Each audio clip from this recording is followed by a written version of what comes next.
Of all the humans who have ever lived on the planet Earth, none are more famous, respected, and beloved than Phil.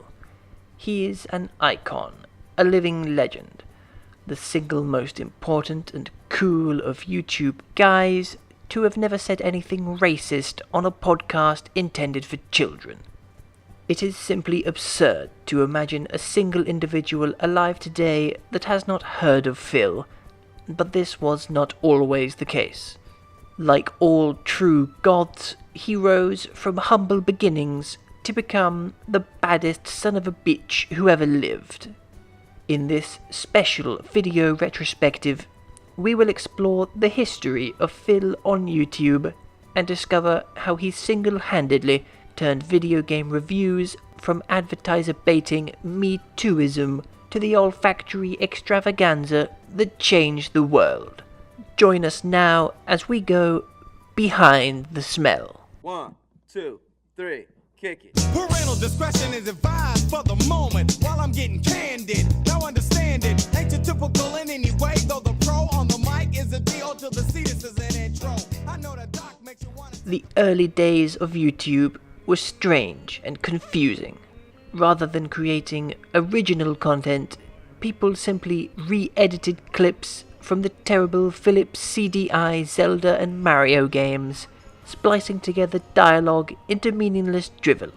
That is why, on February 16th, 2008, Phil posted his first ever YouTube video, the YouTube poop to end all YouTube poops.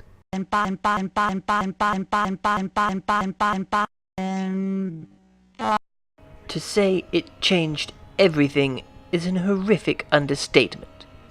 Phil cut straight to the heart of the YouTube poop phenomenon in a biting satire that dismantled the entire genre in a mere 6 seconds. You look at all the YouTube poops, or YTPs prior to my one, and it's all juvenile, dare I say demented nonsense, full of inane video editing tricks straight out of Windows Movie Maker. Probably because they did actually use Windows Movie Maker, but what they did not use is thought or effort. Just endless waves of the same tired old memes regurgitated ad nauseum. So I took that as a baseline, boiled it down to the raw elements, and we ended up with something magical. Immediately, YouTube poop became passé. Phil had taken what was, at the time, the premier form of internet entertainment and exposed it for the wretched dookie that it truly was. And now the world waited with a bated breath for the next video from Phil. That wait would be uncharacteristically short, as on April 9th of the same year, he posted the video Insane Worms Armageddon Shot.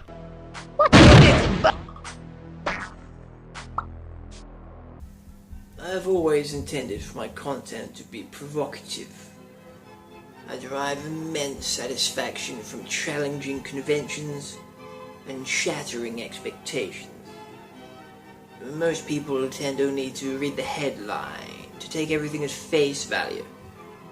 When one sees a video entitled Insane Worms Armageddon Shot, one expects the insanity to derive from extreme player skill, perhaps involving a grenade rebound or the super sheep or the like. It is this particular expectation which I subvert in the video. The insanity of the shot is in its self-destructiveness. One expects the bazooka to be fired at one's enemies. Instead, it is fired at one's own feet. Not that worms have feet, of course.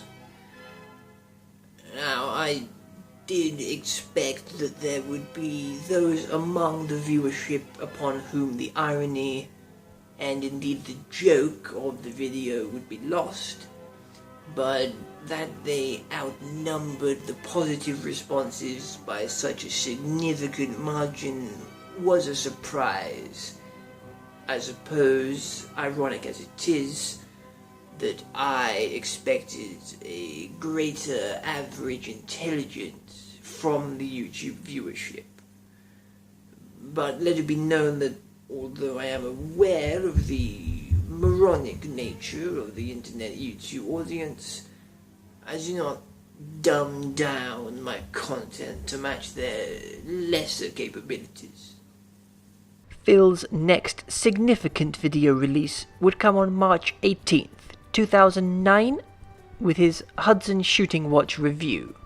A parody of an existing video, its comedic impact has been marred over time.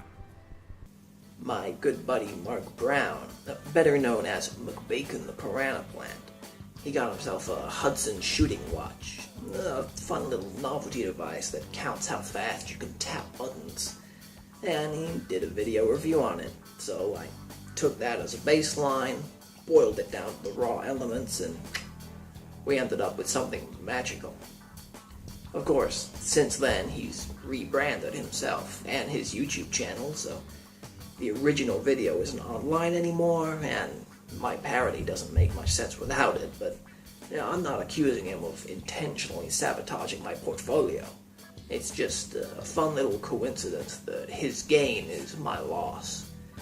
Of course, these days he's making millions of pounds tax-free on Patreon, but I have the #1 search result for Hudson Shooting Watch review on YouTube, so I think we came out about even in the end. Although that video may have passed its expiration date, one thing that never gets old is making fun of Sonic the Hedgehog.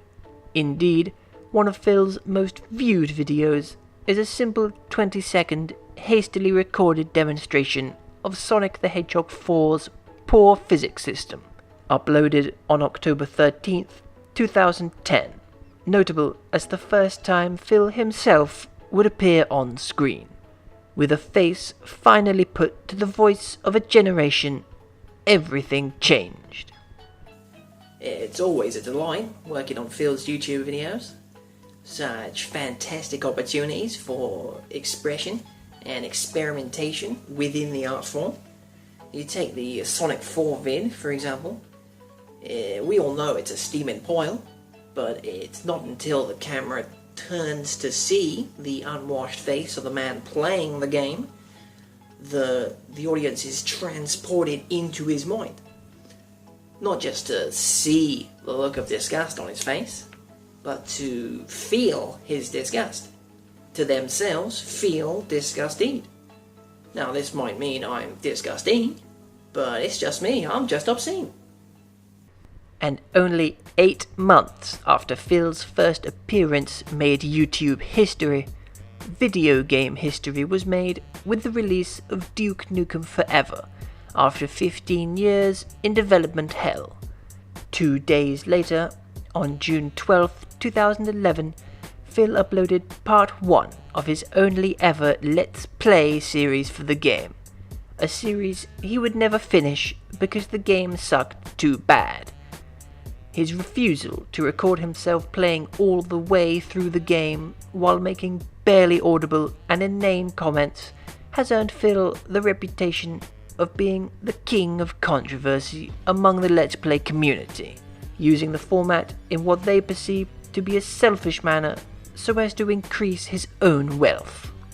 After having played partway through one of the smelliest turds in recent memory, Phil decided to return to the classics, releasing a 6-part series of retrospective reviews on the rhythm games of Nana on Shah from January 4th to June 1st, 2012. The series was renowned for the way in which it went into laborious detail about a series of niche games interesting only to Phil himself. With a plethora of somewhat varied content, most of it decent, Phil had secured a position as an all-time pretty good YouTuber. But this was not enough for our hero.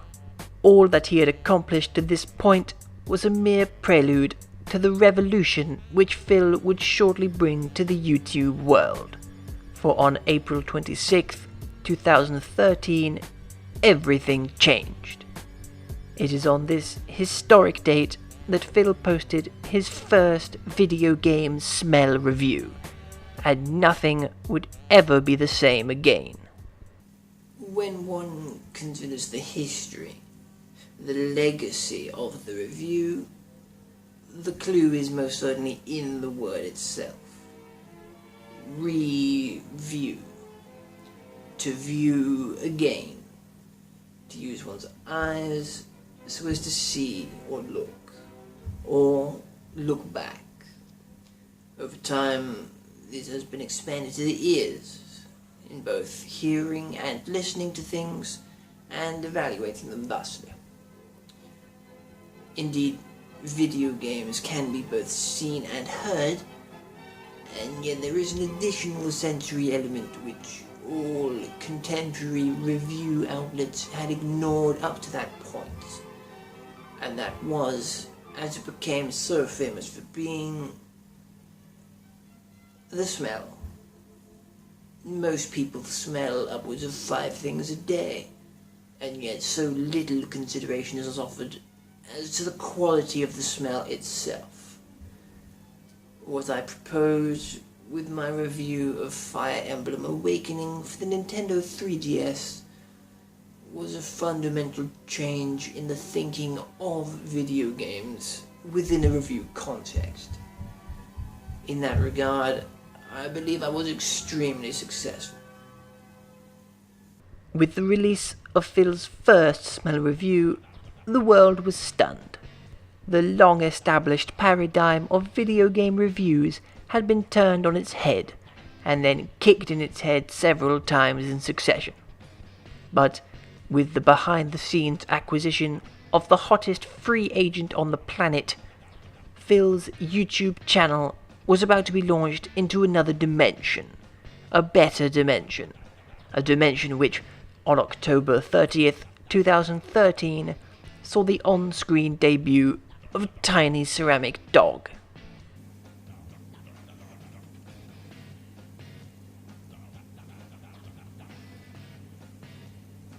With the addition of a miniature porcelain canine, all the pieces were finally set in place. He had the all-star cast of himself and tiny ceramic dog. He had the multi-talented crew of himself and tiny ceramic dog. He had everything he needed in order to continue making smell reviews into perpetuity. Indeed, the only way Phil's ascent to super ultra stardom could possibly be interrupted was if Nintendo were to stop putting so many things to smell inside their video game cases. And then, disaster struck. Nintendo stopped putting so many things to smell inside their video game cases. All hope was lost. The dark side had taken him. It was a devastating loss. Dark times, dark thoughts. One second you have an overflowing fountain of health and safety gubbins to smell, not to mention actual instruction manuals. And the next you've got maybe one slip of paper and bugger all else. You know, as a student of the craft, I couldn't help but feel disappointed in life itself when I'd crack open a video game case and find such slim pickings to work with. You know, I'm in the smell review game, you know. How can I do a smell review when there's nothing to smell? That question has confounded scientists and philosophers alike for millennia, but it is a true testament to the integrity of Phil that he continues to create smell reviews even without an abundance of things to smell. The secret: on December 1st, 2017, Phil made a bold move. Some call it a desperate attempt, others a master stroke, but all must agree that it not only saved the smell review, but reinvented it for a new era. For on this day, faced with a box for Xenoblade Chronicles 2 that had nothing but the game cartridge inside, Phil smelled the cover art inlay. It changed everything. Phil discovered a new and exciting frontier of smell reviews that had gone completely untouched in the history of the art form. You look back at those classic smell reviews, and it's like, you pop the case open, let's see what there is to smell inside. No one could have imagined that there was a whole new world of smell potential right there under my nose the whole time. Just when it seemed like there was nothing left to smell, like the entire concept of a smell review had run its course, that's when I decided to look back and reevaluate the entire concept from the ground up. To take all those videos I'd done in the past as a baseline, boil it down to the raw elements, and wouldn't you know it, we ended up with something magical. It was completely unexpected, and yet so perfectly like Phil to reinvent the smell review from the ground up. Indeed, in the 10 incredible years since Phil posted his first YouTube video, he has continuously innovated and redefined what it means to be a guy on the internet smelling video game cases. Simply put, Phil is the greatest human to have ever lived. Perhaps the greatest human who will have ever lived. His smell reviews, and even his regular reviews, and even his videos that aren't reviews at all, will stand the test of time as the pinnacle of human achievement. What does the future have in store for Phil? Or rather, what does Phil have in store for the future? Nobody can say for sure, but whatever the future brings, one thing is certain. It smells. And now you know the story of the man behind the smell.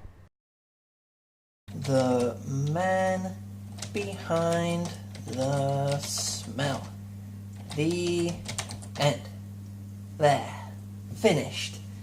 What do you think, tiny ceramic dog? Well, of course it's full of lies and exaggerations. It's a behind-the-scenes special. What, am I supposed to tell people the actual story of Phil? He uploaded some crappy videos to YouTube that nobody watched. The end.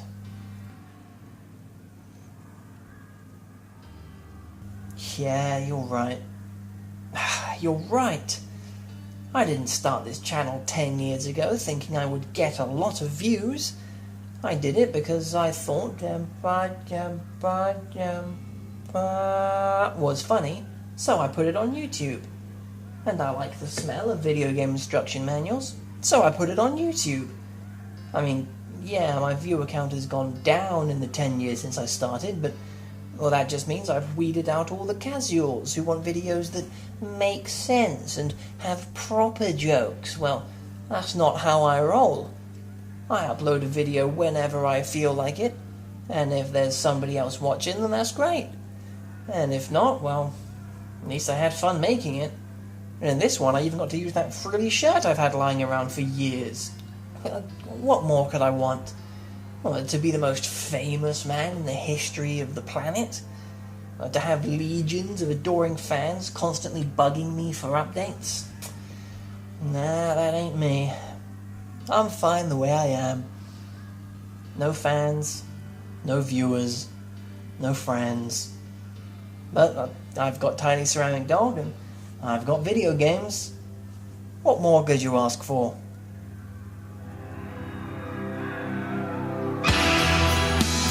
Last night I dreamt that somebody loved me. No hope, no harm, just another false alarm.